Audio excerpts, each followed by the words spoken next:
Lumabas na isa sa mga mercenaries na kinuha ni Ares ay nagtatrabaho kasama ang mga demon at ibinenta sila. Alam ni Red na kailangan niyang ayusin ang gulo ng kanyang team at nagboluntaryo siyang manatili kasama si Yer Ala para ilihis ang kaaway at hiniling sa iba na maghanap ng tulong.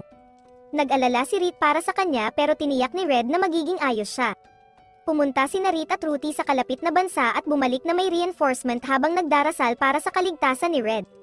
Pagdating nila sa lokasyon ng kaaway, sumugod si Ruthie mag-isa at pumatay ng mas maraming demon kumpara sa ibang tropa. Namangha si Reed sa napakalakas na kapangyarihan ng hero at kung paano siya naging killing machine. Ngunit nang makita ni Ruthie si Red, niyakap niya ito at humingi ng tawad sa pag-iwan sa kanya. Pagkatapos, umalis ang party ng hero sa Lervia at sa kabila ng imbitasyon ni Red, hindi sumama si Reed dahil alam niyang hindi magugustuhan ni Ruthie na lumapit siya sa kapatid niya. Nagpatuloy si Reed sa kanyang paglalakbay mag-isa, ngunit muling pinagtagpo sila ng tadhana ni Red. Mamaya, may kailangang idoliver si Reed pero hinarang siya ng isang kalbong adventurer. Ito ang parehong lalaki na minsan niyang tinalo sa kanyang kaharian at ngayon ay nagtatrabaho kasama ang Thieves Guild para harapin siya. Hiniling ng lalaki kay Reed na bumalik sa adventuring o sa kanyang bansa, pero lumakad si Reed palayo dahil hindi siya interesado sa kwentuhan. Pero nagkamali si Baldy nang insultuhan niya si Red, at sinuntok siya ni Reed sabay sabi na huwag banggitin ang pangalan ng kanyang asawa. Sinabi ng lalaki na hinahanap siya ng kanyang bansa, pero sinagot ni Reed na hindi siya babalik dahil hindi niya iniintindi ang kanyang bansa o ang labanan para sa pagiging susunod na leader. Mayroon na siyang lahat dahil nandito si Red, di nagtagal, nagpunta si Red sa hospital ng town para magdala ng mga gamot pero narinig niya ang malakas na ingay mula sa katabing bahay. Dali-dali silang pumunta ng doktor sa bahay at nakita ang isang lalaking walang malay at nagbubula ang bibig. Iniabot ni Red ang isang general na antidote sa doktor bago itinuro ang puting pulbos malapit sa lalaki. Napagtanto ng doktor na ang pulbos ay ang bagong inaprobahang gamot na ginagamit bilang narcotic at na-overdose ang lalaki. Dinala ng doktor ang lalaki sa ospital at nagpasalamat kay Red sa tamang suhestyon. Humiling ang doktor na mag-stock si Red ng mas maraming gamot. Pinag-usapan ito ni Red at Reed habang kumakain ng tanghalian. Nag-aalala si Reed sa pagkalat ng droga sa merkado. Ngunit sinabi ni Red na hindi ito ang kanilang trabaho na imbestigahan at dapat nilang tangkilikin ang kanilang kabataan. Dinala ni Red si Reed sa ilog kung saan sila nag-enjoy. Mamaya, habang kumakain, kinakabahan silang pareho dahil wala silang karanasan sa pagde-date. Inamin ni Reed na kinakabahan siya nung una siyang pumunta para makita si Red, pero ngayon gusto niya lagi silang magkasama. Pagkatapos ng kanilang halik, bumalik sila sa bahay at bumalik sa trabaho. Narinig ni Reed ang mga chismis tungkol sa droga, pero wala siyang alam. Biglang pumasok sa kanilang shop ang isang lalaking sugatan at agad siyang binigyan ni Red ng first aid bago sinabihan si Reed na tingnan ang labas. Lumabas siya at nakita na ang isang miyembro ng party ni Albert ay nawala sa sarili at inaatake ang mga tao gamit ang isang palakol, at sumugod ito kay Reed. Nang mapansin siya ng lalaki, inilega ni Reed ang kanyang atake at naalala na mayroon itong blessing ng thief at hindi dapat madali para sa kanya na magwasiwas ng mabigat na sandata. Pero wala siyang sapat na oras para mag-alala dahil marami pang baliw na may palakol ang pumapalibot sa kanya. Tinamba niya ang dalawa sa kanila, ngunit muntik na siyang mapahamak ng tamaan sa ulo ng pana ang isa sa kanila. Napansin ni Reed na si Albert ang bumaril sa kanilang lahat sa ulo. Kinumpronte niya ito, at sinabi ni Albert na gamutin niya ang mga buhay pa at ipadala ang bill sa kanya. Nagalit si Reed sa kanyang asta at napigilan lang ang kanyang galit sa pamamagitan ng pagbitaw sa kanyang mga espada bago siya makagalaw laban sa kanya. Kinabukasan, nakahiga si Reed sa kandanga ni Red habang nagbabasa siya ng dyaryo at nalaman na walang maasahang impormasyon tungkol sa insidente kahapon. Naniniwala si Reed na ang droga ay nagpalakas ng kapangyarihan ng mga tao kapalit ng kanilang katinoan. Dumating sina Tona at Al at inimbitahan sila ni Red para sa tanghalian. Sa tanghalian, sinabi ni Al na kamakailan lang siya tinamaan ng kanyang blessing at kinakabahan siya ngayon. Sumagot si Red na dapat nilang tawagan ang FBI at i-report ang blessing. Ngunit nang malaman niyang ang blessing ni Al ay weapon master, napagtanto ni Red na kinakabahan siya dahil hindi pa niya napagdesisyonan ang sandatang gagamitin. Gusto sana ni Al na ipagpalit ang kanyang blessing sa isang ordinaryong tulad ng warrior, ngunit sinabi ni Red na ang warrior ay ang pinakakaraniwan at pinakamainipin na blessing na maaaring magkaroon ang isang tao. Kinabukasan, isang miyembro ng party ni Albert ang pumunta para humingi ng tawad kay Reed sa ngalan ng kanyang boss. Sinabi niya na sobrang abala kamakailan si Albert at walang sino mang may ordinaryong blessings ang makasabay sa kanya, kaya naging mainipin at madaling magalit siya. Alam ni Red na ang blessing ni Albert ay champion, na nagbibigay sa kanya ng lakas para malagpasan ang malalaking hadlang at hikayatin siyang mag-iwan ng marka sa kasaysayan. Ngunit hindi siya masyadong naka-align sa kanyang kahangahangang blessing at nabigo na magtagumpay ng malaki, kaya napunta siya sa Zultan.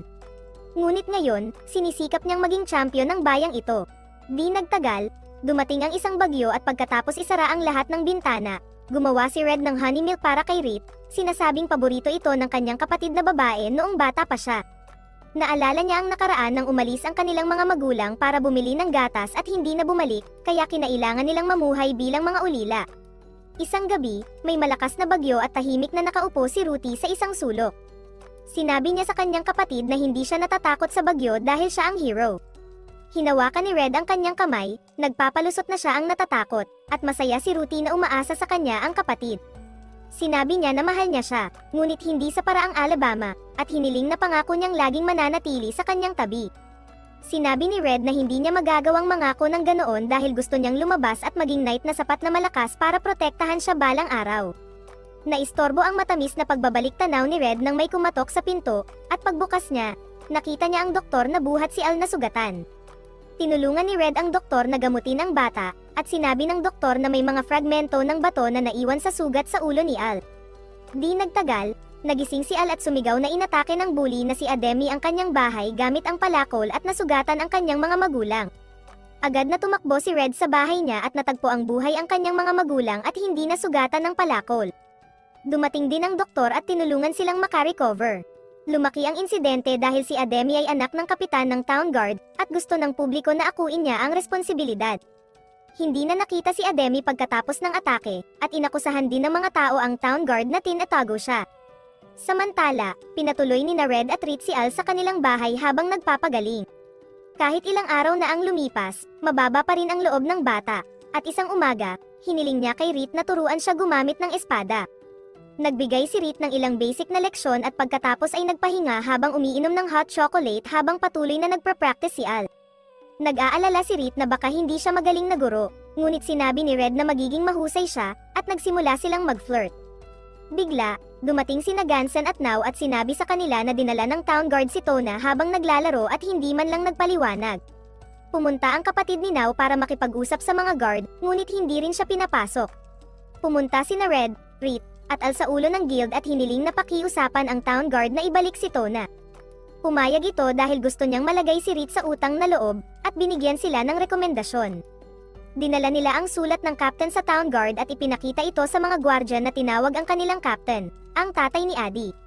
Pinapasok niya sila at pinalaya si Tona, gumawa ng dahilan na hindi niya alam na tumanggi ang kanyang mga tauhan na magpaliwanag sa pamilya ni Now. Hindi na nagpumilit si Now na magreklamo dahil hindi naman nasaktan ang bata.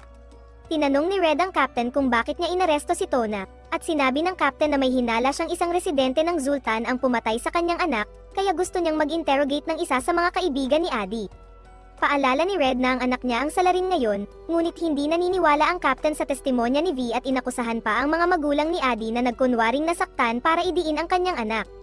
Nanindigan ang captain na hindi gagawa ng masama ang kanyang anak, at sumang-ayon si Tona na inosente si Adi dahil kamakailan lang ay humingi ito ng tawad kay Tona sa pagbugbog sa kanya.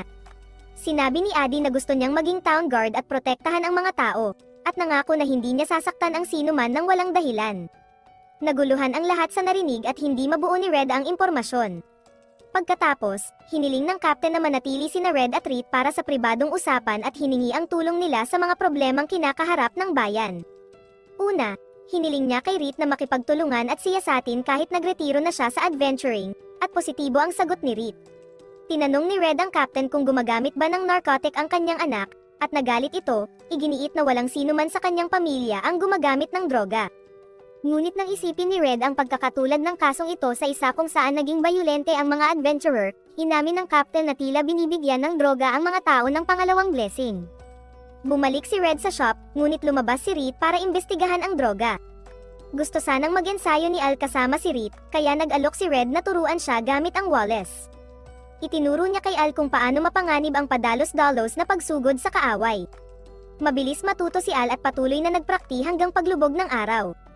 Tinanong niya si Red kung bakit magaling siya sa pakikipaglaban kahit D-rank lang siya, at sinagot ni Red na ayaw niyang tumaas ng ranggo dahil masaya na siya sa kanyang kasalukuyang buhay.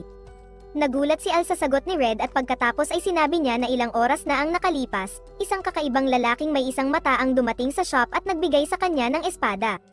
Mukhang nagtatrabaho ang lalaki para sa Thieves Guild at binigyan si Al ng makantab na pulang sickle, sinasabing tutulong ito sa kanya na maging sikat na weapon master agad. Noon, gusto agad ni Al na mag-ensayo, pero ngayon nagdududa siya kung sarili niyang kaisipan ba iyon o ng kanyang blessing. Sinabi ni Red na dapat niyang bigyan ng oras ang kanyang sarili para malaman ito, dahil sa paghawak ng kanyang sandata niya lang malalaman ang tunay niyang intensyon. Samantala, nahuli ni Reed ang isang lalaki na may ipinagbabawal na droga at hinabol niya ito. Kinuha niya ang pouch mula dito habang nakatapak sa dibdib ng lalaki, pero ito'y nagbigay sa lalaki ng magandang anggulo. Nahiya si Reed at umatras, pero biglang sumabog ang lalaki sa tuwa na makita ang pinakamagandang eksena ng kanyang buhay. Nagulat si Reed sa suicide bomber, pero mas marami pang kasamahan nito ang pumalibot sa kanya. Sinubukan niyang bunutin ang kanyang mga espada pero na-jam ito. Tinadyakan niya ang isa sa mga lalaki at sinubukan ng iba na atikihin siya, ngunit isang matangkad at maskuladong lalaki ang hinawakan sila sa kwelyo at pinabagsak sa isang suntok. Tinanggal ng lalaki ang kanyang hood at binati si Reed, na nakilala siya bilang Danen, isang malakas na martial artist at miyembro ng party ng hero. Pagkatapos maglinis gamit ang tulong ng mga water spirits, tinanong ni Reed si Danen kung ano ang ginagawa niya dito at sinabi niyang inutusan siya ng hero na hanapin si Red. Nag-aalala si Reed na baka balakin niyang ibalik si Red, pero sinabi ni Danen na dahil nakahanap na ng tahanan si Red dito, hindi niya balak pilitin itong umalis. Tinanggal ni Danen ang hood ng isa sa mga lalaking binugbog niya, at lumabas na isa itong intermediate rank na demon. Nagulat si Reed na makita ang isang demon sa mapayapang lugar tulad ng Zultan, at humingi si Danen ng tulong niya sa investigasyon ng insidenteng ito, ngunit gusto niyang ilihim ito kay Red at pumayag si Reed. Pagkatapos, umuwi si Reed na pagod mula sa trabaho at agad na tumalon sa kandanggan ng kanyang asawa para mag-relax. Hindi niya masyadong sinabi kay Red ang nangyari sa labas at nalaman na may nagbigay ng espada kay Al mula sa Thieves Guild habang wala sila. Sinuri ni Reed ang espada gamit ang kanyang mahika at nalaman niyang maganda ang espada, ngunit may trackang spell na inilagay dito at palaging naitatransmit ang lokasyon ng espada sa nagcast. Tinanong ni Red kung ano ang mapapala ng Thieves Guild sa pag-track kay Al, pero mas maraming mahalagang bagay na gagawin si Reed tulad ng pag-flirt kay Red at pag-arte na malungkot sa pagtago kay Danen mula sa kanya. Kinabukasan, dinala ni Red at Reed si Al sa isang swordsmith para ipagawa ang kanyang unang sandata habang tinutulungan siya ni Reed sa pagpili ng disenyo at materyales. Narinig ni Red ang gulo sa labas at lumabas siya para tingnan ito. May lalaki na nagtitipon ng hindi masayang tao para magprotesta laban sa town guard. Tinanong ni Red ang ilang adventurers kung ano ang nangyayari, at sinabi nila na binayaran ng leader ng Thieves Guild ang lalaki na mag-udyok ng kaguluhan sa mga tao. Dumating ang double bed na in-order ni Reed at namangha si Red habang pinapanood siya na naghihintay sa kama. Tumalon siya sa kama at hiniling kay Reed na humiga sa tabi niya. Naghalikan at naglandian sila, pero napansin nilang may bata sa bahay, kaya nagpasya silang ipagpaliban ang kanilang pagmamahalan para sa ibang araw at natulog na lang. Kinabukasan, tinakpan ni Reed ang sarili mula ulo hanggang paa at pumunta sa mga kadudadad ang eskinita kung saan pinalibutan siya ng kalbong adventurer at mga kasamahan niya mula sa Thieves Guild. Akala nila si Al ang kaharap nila dahil sa espada na may tracker, pero tinanggal ni Reed ang kanyang hood at ipinakitang naloko niya sila. Nagalit si Baldy sa pagkakaloko at inutusan ang mga tauhan niya na atikihin siya, pero masyadong mabilis si Reed at tinalo niya silang lahat. Ang huling lalaki ay inakalang magkakaroon siya ng magandang laban kay Reed, pero alam ni Reed ang tunay niyang pagkatao at sinabihan siyang tumigil sa pagpapanggap na tao. Ngumiti ang lalaki at biglang nag-transform sa isang malaking axe demon, at nagsimula ang laban nila. Sa kabilang banda, si Al ay naghihintay sa shop kasama ang isang gwardya nang kumatok ulit ang lalaking may isang mata na nagbigay sa kanya ng espada. Pinapasok siya ng gwardya na kasabwat pala ng Thieves Guild. Sinabi ng lalaking may isang mata na habang iniisip ni Reed na naloko niya sila, siya pala ang nahulog sa bitag nila. Ang totoong plano ay palayasin siya para makidnap si Al. Lumaban si Al pero mabilis na kumilos ang isa pang lalaki sa likod niya at hinawakan siya. Tinanong ni Al kung ano ang gusto nila, at sinabi ng lalaking may isang mata na gagawin nilang bayani si Al sa Zultan. Dinala nila si Al sa Thieves Guild at ipinakilala sa kanilang leader, isang hobgoblin na si Big Hawk. Sinimulan ni Big Hawk na ikwento ang kanyang buhay ng hindi hinihingi. Ipinapaliwanag niya na ipinanganak siya sa slums at lumaban para makarating sa tuktok. Ngayong nasa Zultan na siya, gusto niyang baguhin ang lugar ayon sa kanyang pananaw. Para doon, kailangan niya ang droga na nagpapabaliw sa lahat, na tinawag na Devil's Blessing, gawa mula sa puso ng mga Axe Demons. Sinabi ni Big Hawk na hanggang ngayon, Diyos lang ang nagbibigay ng mga blessing sa tao, pero hindi siya nasisiyahan